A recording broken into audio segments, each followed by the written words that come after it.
आइए भक्तों, आज सुनते हैं वैशाख पूर्णिमा के दिन सुनी जाने वाली श्री सत्यनारायण भगवान की कथा एवं आरती।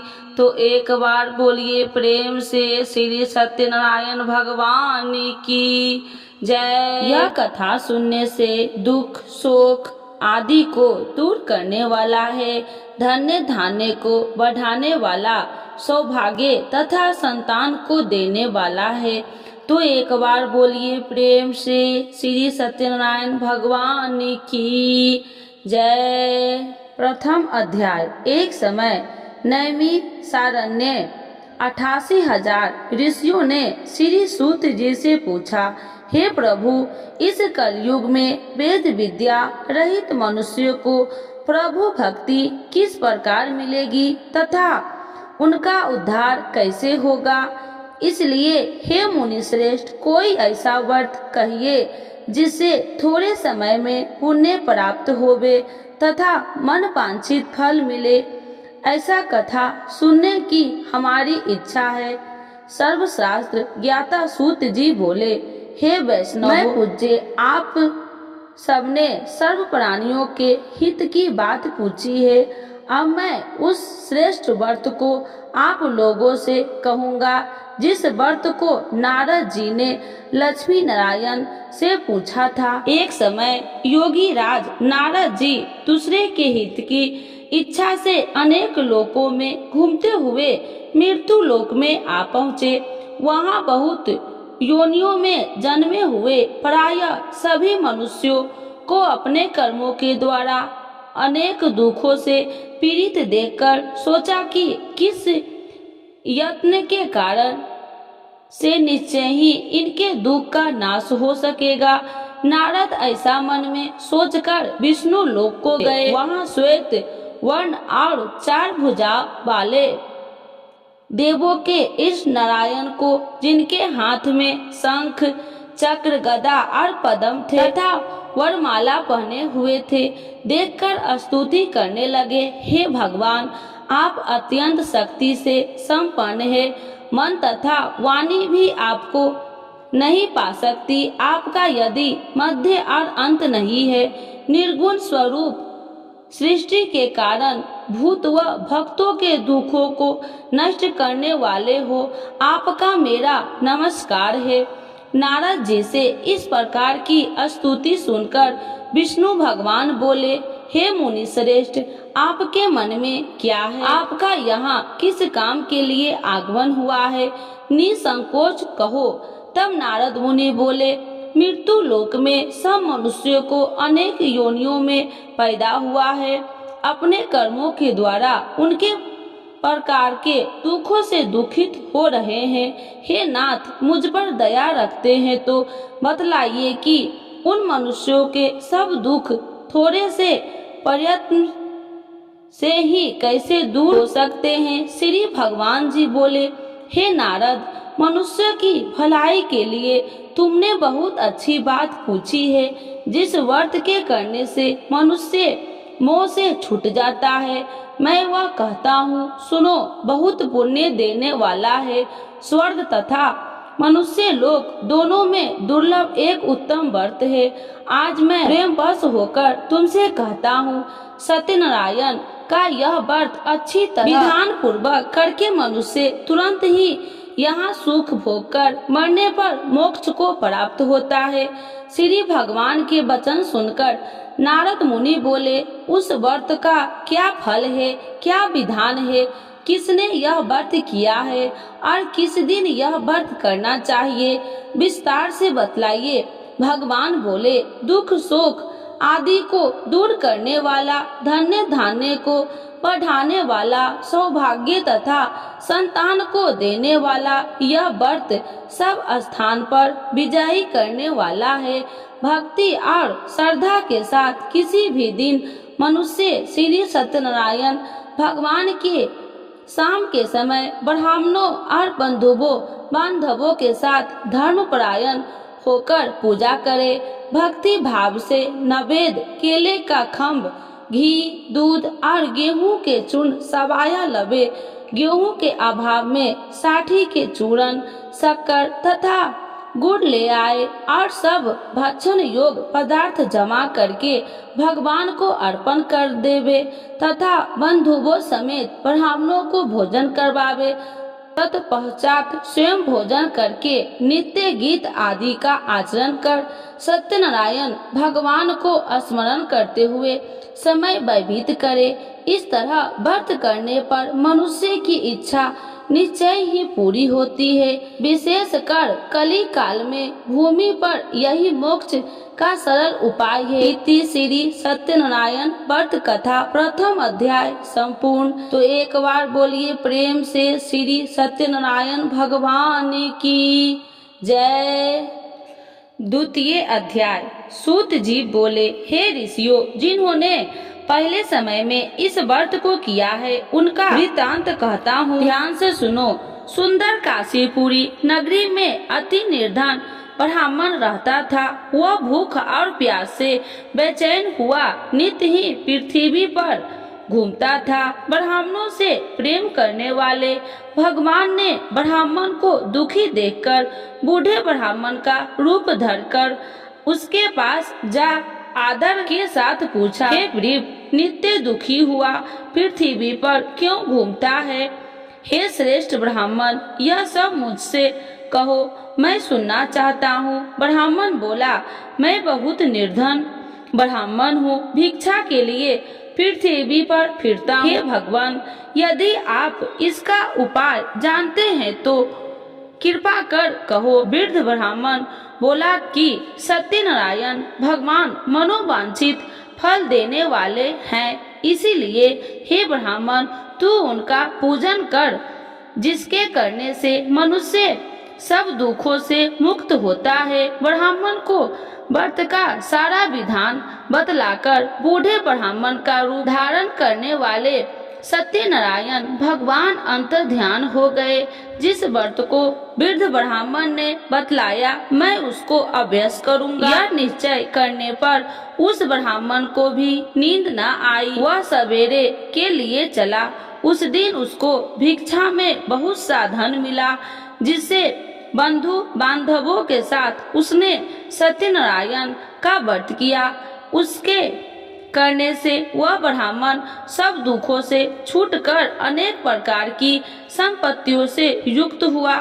उस समय से वह ब्राह्मण हर मास व्रत करने लगा।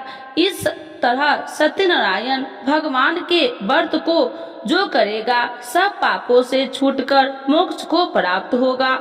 आगे जो पृथ्वी पर सत्यनारायण का व्रत करेगा वह मनुष्य सब दुखों से छूट जाएगा।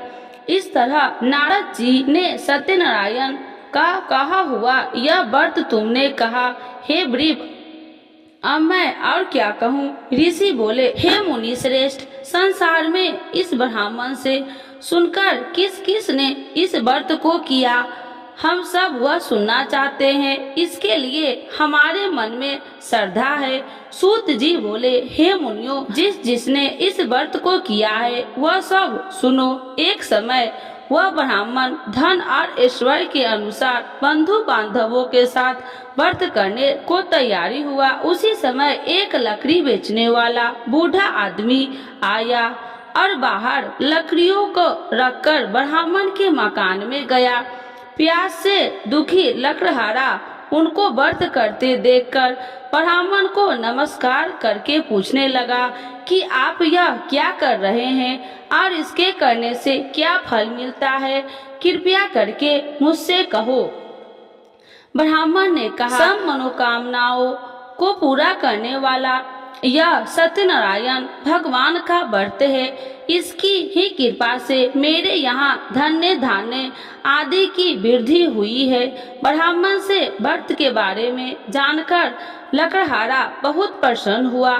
चरणामृत ले और प्रसाद खाने के बाद अपने घर को आया। लकड़हारे ने मन में इस प्रकार का संकल्प किया कि आज ग्राम में लकड़ी बेचने से जो धन मिलेगा उसी से सत्यनारायण देव का उत्तम व्रत करूँगा। यह मन में विचार कर वह बूढ़ा लकड़हारा लकड़ियाँ अपने सिर पर रखकर जिस नगर में धनवान लोग रहते थे वह ऐसे ही सुंदर नगर में गया। उस दिन वहाँ पर बूढ़े को उन लकड़ियों का दाम पहले दिनों से 100 गुना मिला। तब वह बूढ़ा लकड़हारा दाम ले और अति प्रसन्न होकर पक्के केले की फली, शक्कर, घी, दूध, दही और गेहूं का चूर्ण इत्यादि सत्यनारायण भगवान के व्रत को कुल सामग्रियों को लेकर अपने घर गया। फिर उसने अपने भाइयों को बुलाकर विधि के साथ भगवान का पूजन और व्रत किया। उस व्रत के प्रभाव से बूढ़ा लकड़हारा धन धान्य आदि से युक्त हुआ और संसार के समस्त सुख भोगकर वैकुंठ को चल गया। इति श्री सत्यनारायण व्रत कथा 2य अध्याय संपूर्ण। तो एक बार बोलिए प्रेम से श्री सत्यनारायण भगवान की जय। 3य अध्याय। श्री सूत जी बोले, हे श्रेष्ठ मुनियों, अब मैं आगे की एक कथा कहता हूँ। प्राचीन काल में उल्का मुख नाम का एक महान ज्ञानी राजा था। वह जितेंद्रिय और सत्यव्रता था। प्रतिदिन मंदिरों में जाता तथा गरीबों को धन देकर उनके दुख दूर करता था। उसकी पत्नी कमल के समान सुंदर मुख वाली और सती साध्वी थी। एक दिन भद्रशिला नदी के तट पर वे दोनों विधि विधान से सहित श्री सत्यनारायण भगवान का व्रत कर रहे थे। उस समय वहाँ साधु नामक एक वैश्य आया। उसके पास व्यापार के लिए बहुत सा धन था। वह वैश्य नाम को नदी के किनारे पर ठहराकर राजा के पास आया।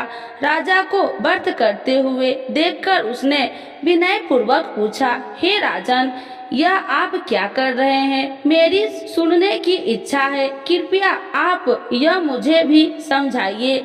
महाराज उल्का मुख ने कहा, हे साधु वैश्य, मैं अपने बंधु बांधवों के साथ पुत्र की प्राप्ति के लिए श्री सत्यनारायण भगवान का व्रत व पूजन कर रहा हूँ। राजा के वचन सुनकर साधु नामक वैश्य ने आदर से कहा, हे राजन, मुझे भी इसका संपूर्ण विधि विधान बतलाइए। मैं भी आपके कहे अनुसार इस व्रत को करूँगा। मेरी भी कोई संतान नहीं है। मुझे विश्वास है कि इस उत्तम व्रत को करने से अवश्य ही मुझे भी संतान होगी। राजा से व्रत के सब विधान सुन व्यापार से निवृत्त हो वह वैसे सुख पूर्वक अपने घर आया। उसने अपनी पत्नी को संतान देने वाले उस व्रत के विषय में सुनाया और प्रण किया कि जब मेरे संतान होगी तब मैं इस व्रत को करूँगा। वैश्य ने यह वचन अपनी पत्नी लीलावती से भी कहे। एक दिन उसकी पत्नी लीलावती श्री सत्यनारायण भगवान की कृपा से गर्भवती हो गई। 10वें महीने में उसने एक अति सुंदर कन्या को जन्म दिया। दिनों दिन वह कन्या इस तरह बढ़ने लगी जैसे शुक्ल पक्ष का चंद्रमा बढ़ता है। कन्या का नाम उन्होंने कलावती रखा। तब लीलावती ने मीठे शब्द में अपने पति को याद दिलाया कि आपने जो भगवान का व्रत करने का संकल्प किया था अब आप उसे पूरा कीजिए। साधु वैश्य ने कहा, हे प्रिय, मैं कलावती के विवाह पर इस व्रत को करूँगा। इस प्रकार अपनी पत्नी को विश्वास दे वह व्यापार करने विदेश चला गया। कलावती पितृगृह में वृद्धि को प्राप्त हो गई।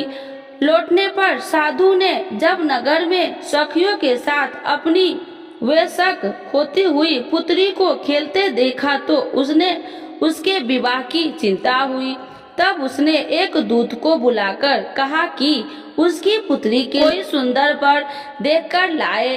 दूत साधु नामक वैश्य आज्ञा पाकर कंचन नगर पहुंचा और देखा भालकर वैश्य की कन्या के लिए एक श्रृंगे वनिक पुत्र ले आया। उस सुंदर लड़के के साथ साधु नामक वैश्य ने अपने बंधु बांधवों सहित प्रचित होकर अपनी पुत्री का विवाह कर दिया। दुर्भाग्य से वह विवाह के समय श्री सत्यनारायण भगवान का व्रत करना भूल गया।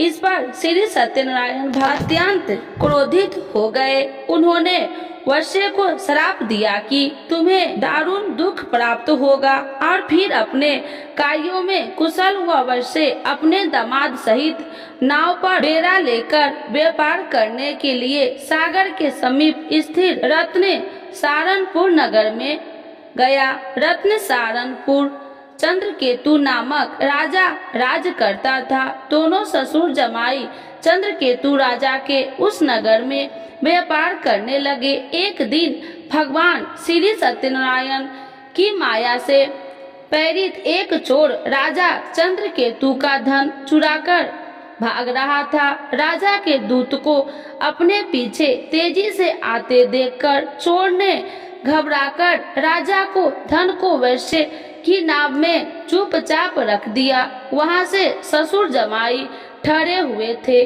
और भाग गया। जब दूत ने उस वैश्य के पास राजा के धन को रखा देखा तो उन्होंने उस ससुर दामाद को ही चोर समझा। वे उन ससुर दामाद को दोनों को बांधकर ले गए और राजा के समीप जाकर बोले, आपका धन चुराने वाला ये दोनों चोर हम पकड़कर लाए हैं, देखकर आज्ञा दे। तब राजा ने बिना उस वैश्य की बात सुने उन्हें कारागार में डालने की आज्ञा दे दी।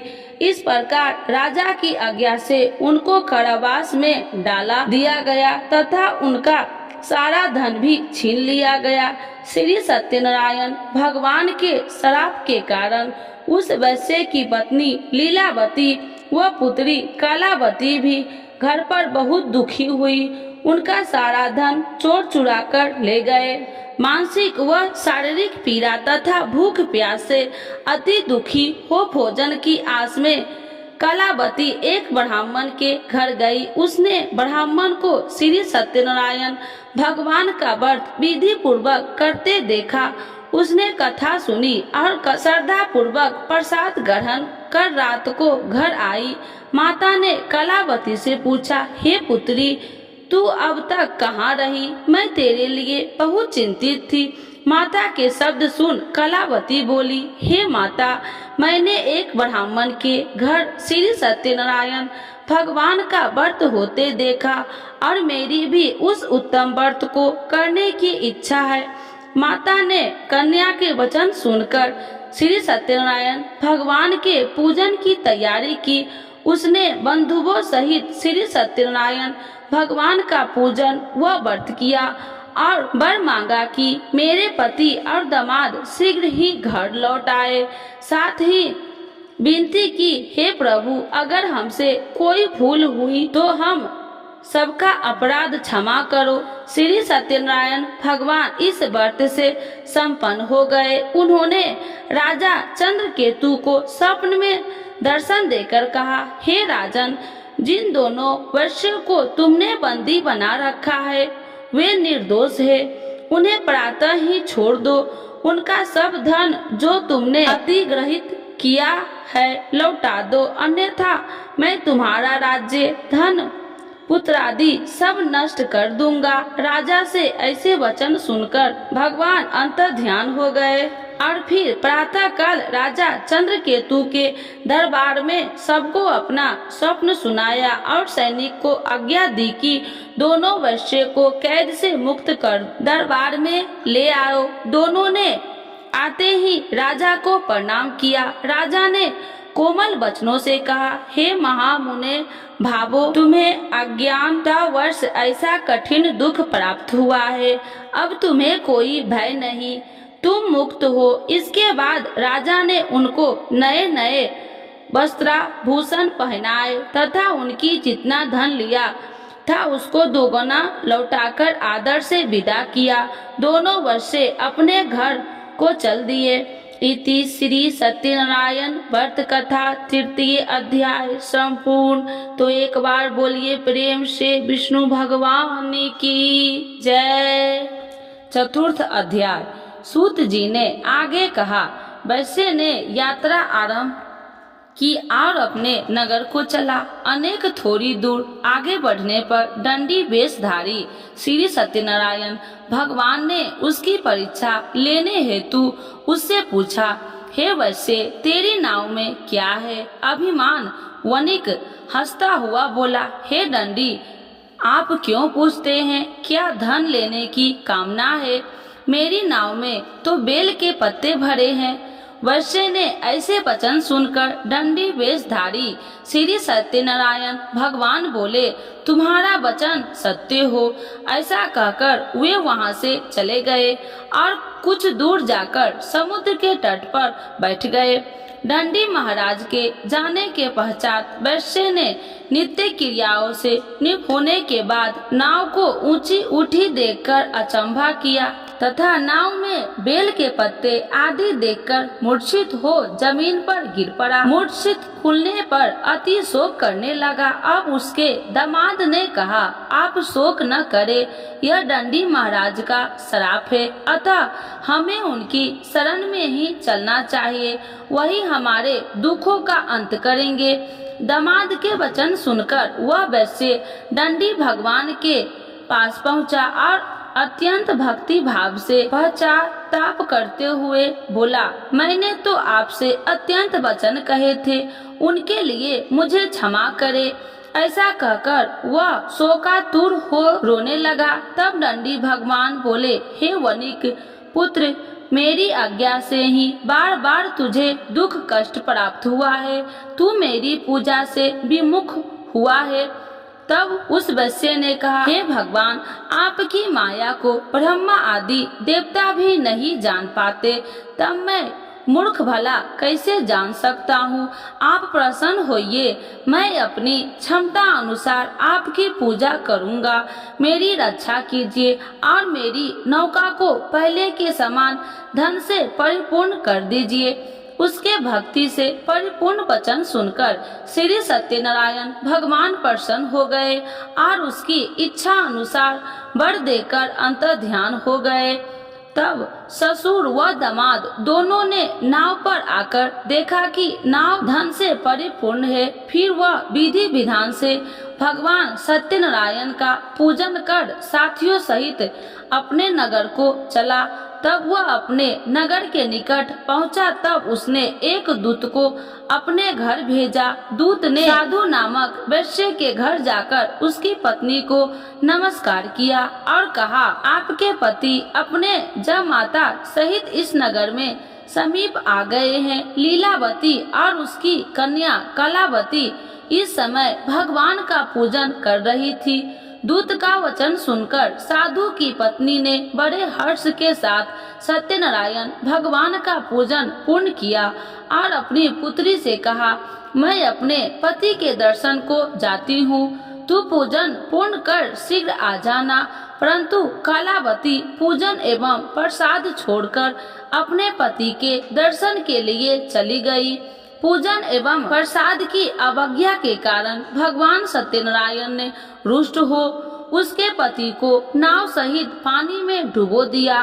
कलावती अपने पति को न पाकर रोती हुई जमीन पर गिर पड़ी। नौका को डूबा हुआ तथा कन्या को रोती हुई देख साधु नामक वैश्य द्रवित होकर बोला, हे प्रभु, मुझसे या मेरे परिवार से अज्ञानतावश जो अपराध हुआ है उसे क्षमा करे। उसके ऐसे वचन सुनकर सत्यदेव भगवान प्रसन्न हो गए। आकाशवाणी हुई, हे वैश्य, तेरी पुत्री तेरा प्रसाद छोड़कर आई है, इसीलिए इसका पति अदृश्य हुआ है। यदि वह घर जाकर प्रसाद ग्रहण कर लौटे तो इसे इसका पति अवश्य मिलेगा। आकाशवाणी सुनकर कलावती ने घर पहुंचकर प्रसाद ग्रहण किया और फिर आकर अपने पति को पूर्व रूप में पाकर वह अति प्रसन्न हुई तथा उसने अपने पति के दर्शन किए। तत्पश्चात साधु वैश्य ने वही बंधु बांधवों सहित सत्यदेव का विधि पूर्वक पूजन किया। वह इस लोक के सभी प्रकार के सुख भोग कर अंत में मोक्ष को प्राप्त हुआ।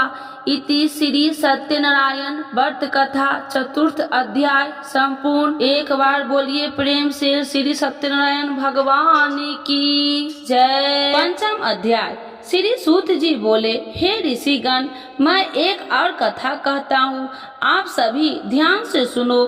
सदा प्रजा के लिए चिंतित तुंगध्वज नाम का एक राजा था। उसने भगवान सत्यनारायण का प्रसाद त्याग कर बहुत कष्ट पाया। एक समय राजा वन में अन्य पशुओं को मारकर बर के वृक्ष के नीचे आया। वहां उसने ग्वालों को भक्ति भाव से बंधु बांधवों सहित श्री सत्यनारायण जी की पूजन करते देखा, परंतु राजा देखकर भी अभिमान के कारण न तो वहां गया और न ही सत्यदेव भगवान को नमस्कार ही किया। जब ग्वालों ने भगवान का प्रसाद उसके सामने रखा तो वह प्रसाद छोड़कर अपने नगर को चला गया।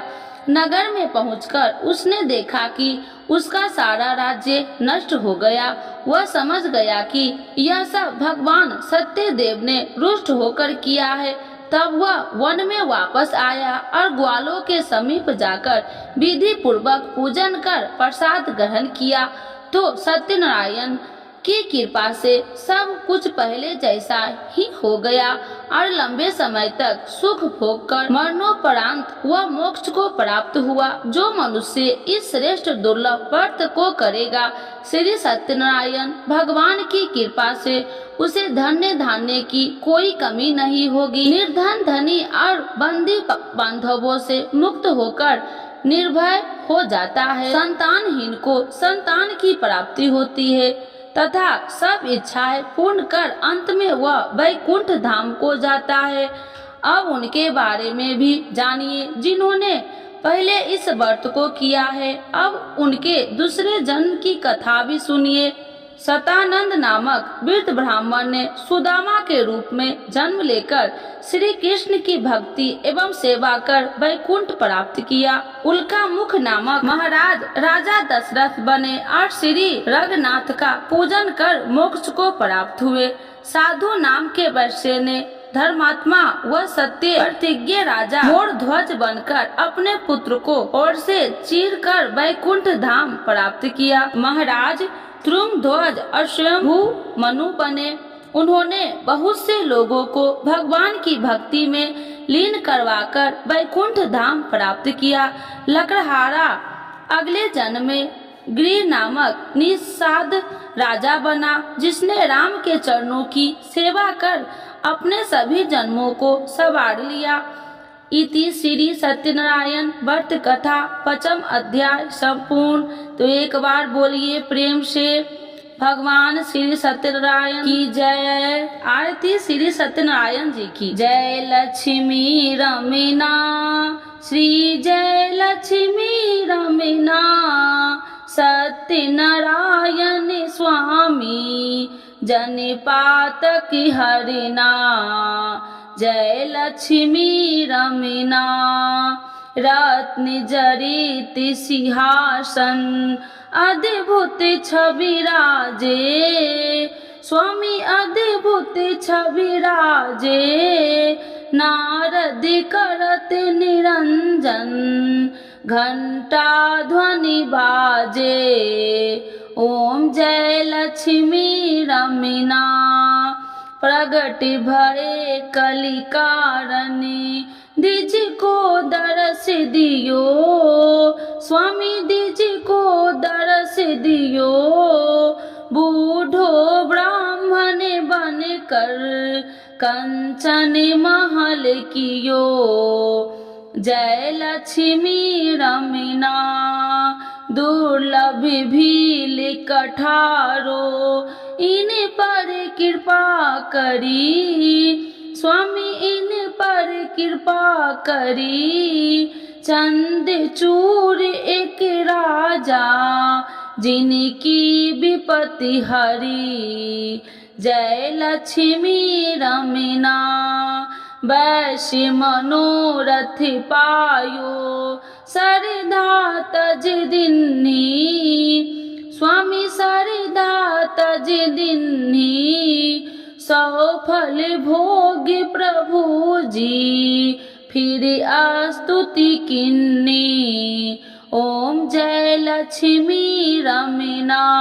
भाव भक्ति के कारण छिन छिन रूप धरियो स्वामी छिन छिन रूप धरियो सरधा धारण किन्ही सरधा धारण किन्ही तिनको काज सयो ओम जय लक्ष्मी रमना ग्वाल बाल संग राजा वन में भक्ति करी स्वामी वन में भक्ति करी मन वांछित फल दिन्हो दीन दयाल हरि जय लक्ष्मी रमना चढ़त प्रसाद सबाय कदली फल में बा स्वामी कदली फल में बा